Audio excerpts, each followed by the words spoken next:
Allahu Akbar, Allahu Akbar, Allahu Akbar. La ilaha illallah, Allahu Akbar, Allahu Akbar, walillahil hamd. Alhamdulillahilladzi hadana lihada, wa ma kunna linahtadiya laula an hadanallah. Asyhadu an la ilaha illallah wahdahu la syarikalah, wa asyhadu anna Muhammadan abduhu wa rasuluh. Allahumma sholli wa sallim wa barik ala nabiyyina Muhammadin wa ala alihi wa ashabihi ajmain. Faya ayuhal hadirun, usini wa iyakum bitaqwallah. Ya ayyuhalladzina amanu taqullah haqqa tuqatihi wa la tamutunna illa wa antum muslimun. Ma'asyiral muslimin rahimakumullah. Puji syukur mugi tansah kunjuk dumateng Allah Subhanahu wa taala ingkang tansah paring rahmat taufik sarta hidayah dumateng kula lan panjenengan. Satemah wonten enjang dinten Idul Fitri punika kula lan panjenengan saged pinanggih kanthi suka bahagia nir ing sambikala. Sholawat ugi salam mugi tansah katetepaken dumateng Nabi Agung Muhammad sallallahu alaihi wasallam ingkang tansah kula lan panjenengan tenggo syafaatipun wonten ing dinten akhir. Ma'asyiral muslimin rahimakumullah. Wonten mimbar khutbah Idul Fitri enjang punika kula ngajak sumangga tansah ningkataken takwa dumateng Allah kanthi nindakaken dawuhipun lan ugi nebihi sedaya awisanipun. Mugi kanthi takwa Allah tansah paring kamulyan panggesangan wiwit ing donya ngantos dumugi akhirat. Amin. Allahu Akbar, Allahu Akbar, Allahu Akbar. La ilaha illallah, Allahu Akbar, Allahu Akbar, walillahil hamd. Ma'asyiral muslimin rahimakumullah. Enjang punika kula lan panjenengan pinanggih dinten riyaya, dinten fitri lan dinten minulya. Awit rahmatipun Allah Subhanahu wa taala, kula lan panjenengan saged nglampahi sedaya amalan ing wulan Ramadan ngantos paripurna. Mila pinangka wujud syukur dumateng Allah, sumangga wonten dinten fitri punika kula lan panjenengan ngathah-ngathi waosan takbir, tahlil lan ugi tahmid. Allahu Akbar, Allahu Akbar, Allahu Akbar.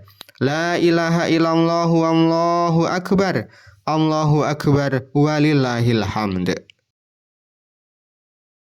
Ma'asyiral muslimin rahimakumullah.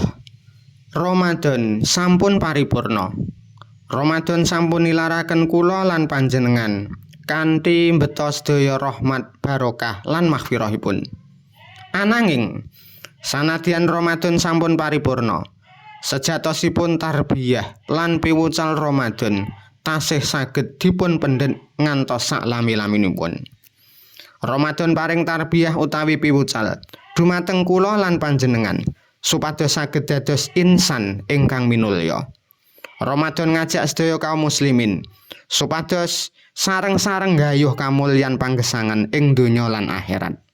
Mila kagem mendhet piwucal Ramadan wonten ing mimbar khutbah Idul Fitri enjang punika kepareng badhe khatib aturaken tigang tandha tiyang ingkang badhe pinaringan kamulyan panggesangan wonten donya lan akhirat.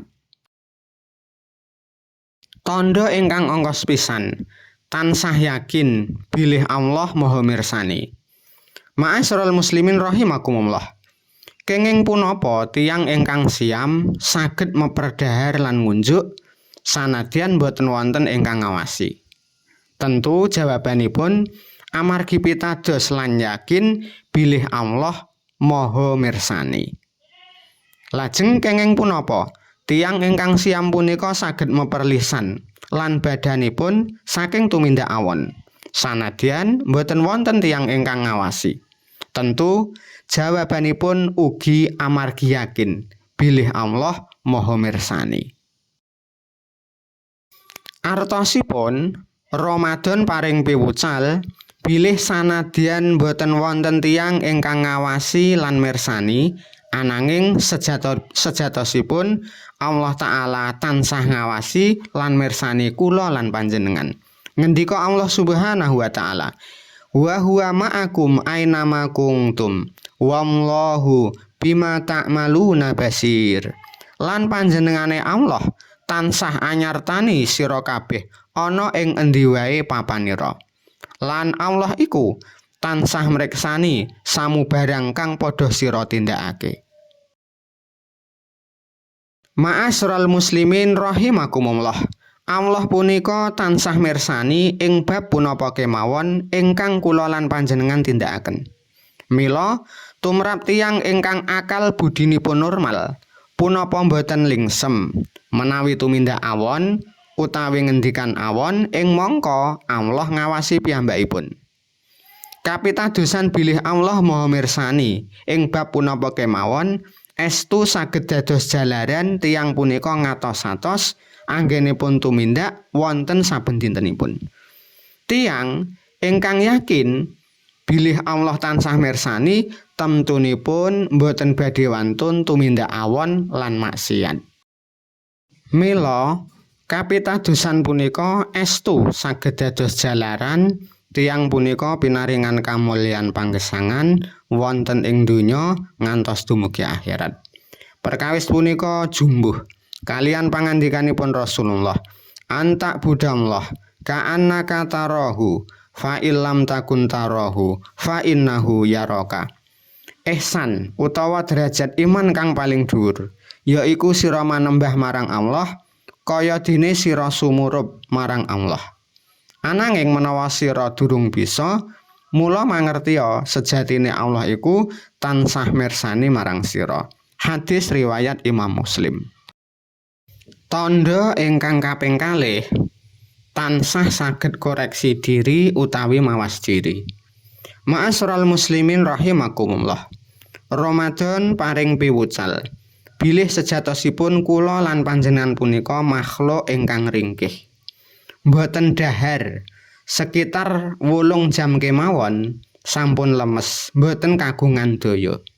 Artosipun Ramadan ngajak kula lan panjenengan koreksi diri, mawas diri, supados ampun dados tiyang sombong, gumedhe, adigang adigung adiguna. Kedah dipun emut, kula lan panjenengan namung makhluk alit ingkang ringkih. Sedaya sarwa winates. Sejatosipun kula lan panjenengan punika sanes sinten-sinten lan boten saged punapa-punapa kejawi menawi dipun paringi pitulungan Allah Subhanahu wa Ta'ala. Sepisan malih boten perlu rumaos sombong amargi boten wonten ingkang saged dipun sombongaken. Badan utawi fisik punika namung titipan. Akal pikiran ugi namung titipan.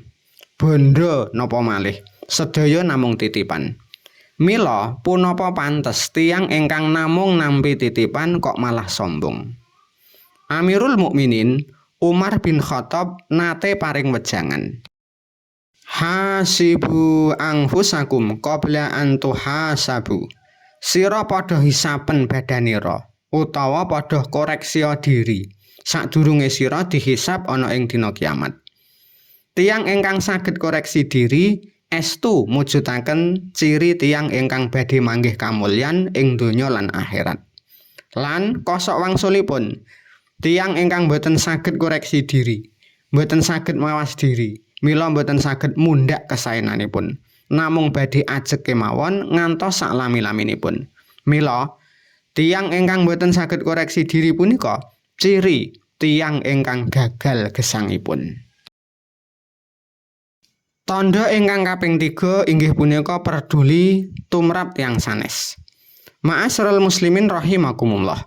Wonten ing wulan Ramadan, Rasulullah paring piwucal supados kula lan panjenengan remen sedekah, remen berbagi takjil, lan remen caos pambiyantu dumateng tiyang sanes. Artosipun Rasulullah paring piwucal dumateng sedaya umatipun. Kados pundi sifat perilaku lan tindak lampah tiyang muslim punika. Islam punika sanes sekedar ucapan lisan utawi identitas KTP. Ananging kedah dipun praktekaken wonten ing tataran panggesangan saben dinten. Ngendika Rasulullah sallallahu alaihi wasallam, khairun nas anfa'uhum linnas. Manungsa sing paling becik yaiku kang paling migunani tumrap wong liya. Hadis riwayat Imam Tabrani. Ma'asyiral muslimin rahimakumullah. Allah punika mbiji kamulyan tiyang saking perilaku peduli lan migunaninipun tumrap manungsa sanes. Artosipun tansaya peduli lan migunani tumrap tiyang sanes, mila mungguhipun Allah tiyang punika tansaya inggil derajat kamulyanipun. Punapa kemawon ingkang Allah titipaken dumateng kula lan panjenengan, kedahipun dipun ginakaken kagem caos manfaat tumrap tiyang sanes. Allah mboten mirsani kados napa penampilan kula lan panjenengan, utawi sepinten bondo kula lan panjenengan. Ananging ingkang dipun pirsani sepinten anggen kula lan panjenengan caos manfaat tumrap tiyang sanes. Ma'asyiral muslimin rahimakumullah. Wonten ing surat Al-Maun, Allah nate ngemutaken lan paring ancaman dumateng tiyang-tiyang ingkang boten kagungan raos peduli tumrap tiyang sanes. Tiyang ingkang boten kagungan manah, boten kagungan perasaan, boten nate prihatin lan menggalih nasibipun tiyang sanes. Allah ngendika, "Ara'aital ladzi yukadzibu biddin, fadzalikal ladzi yad'ul yatim, wala yahuddu ala ta'amil miskin." Apa sira Muhammad wis weruh marang wong kang maido agama, yaiku wong kang ora mikir marang anak yatim, lan dheweke ora gelem peduli aweh pangan marang wong miskin. Ma'asyiral muslimin rahimakumullah. Wonten ayat punika Allah paring teguran lan ancaman. Bilih tiyang ingkang boten peduli tumrap nasibipun tiyang sanes punika kalebet tiyang ingkang dereng ngamalaken agami. Sanadyan ngakunipun muslim, ananging sejatosipun namung ngapusi tiyang punika dereng muslim.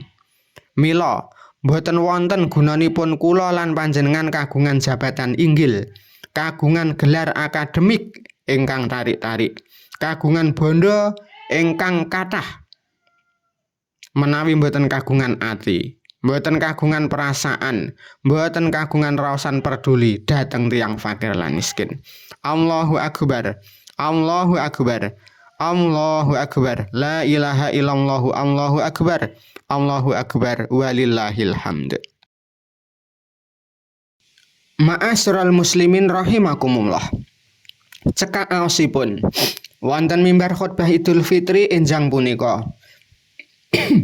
kula ngajak dumateng badan kula piyambak lan sedaya jamaah sumangga sesarengan gayuh kamulyan panggesangan donya lan akhirat kanthi ingkang ongkos pisan tansah yakin bilih Allah maha mirsani kula lan panjenengan. Ingkang kaping kalih tansah remen koreksi lan mawas diri. Ingkang angka 3 tansah remen peduli dhateng tiyang sanes. Akhiripun sumangga kula lan panjenengan tansah ndedonga dumateng Allah. Mugi Allah taala tansah andadosaken kula lan panjenengan tiang-tiang ingkang manggih minulya fid dunya wal akhirah. Alhamdulillahirabbil alamin. Hamdan yuafi ni'amahu wa yukafi'u mazidah. Ya Rabbana lakal hamdu kama yanbahi li jalali wajhikal karim wa adhimi sultanik. Allahumma sholli ala Muhammadin wa ala ali Muhammad kama shallaita ala Ibrahim wa ala ali Ibrahim innaka Hamidum Majid. Wa barik ala Muhammad wa ala ali Muhammad kama barakta ala Ibrahim wa ala ali Ibrahim innaka Hamidum Majid. Allahumma ighfir lil muslimina wal muslimat wal mu'minina wal mu'minat al ahya'i minhum wal amwat innaka sami'un qaribun mujibud da'wat faya qadiyal hajjat. Allahumma inna nas'aluka salamatan fid din wa afiyatan fil jasad wa ziyadatan fil ilmi wa barakatan fil rizqi wa taubatan qoblal maut wa rahmatan indal maut wa maghfiratan ba'dal maut. Allahumma hawin alaina fi sakaratil maut. Rabbana la tuzigh qulubana ba'da idh hadaitana wa hab lana min ladunka rahmah innaka antal wahhab. Rabbana atina fid dunya hasanah wa fil akhirati hasanah wa qina adzabannar. Subhana rabbika rabbil izzati amma yasifun wa salamun alal mursalin walhamdulillahi rabbil alamin.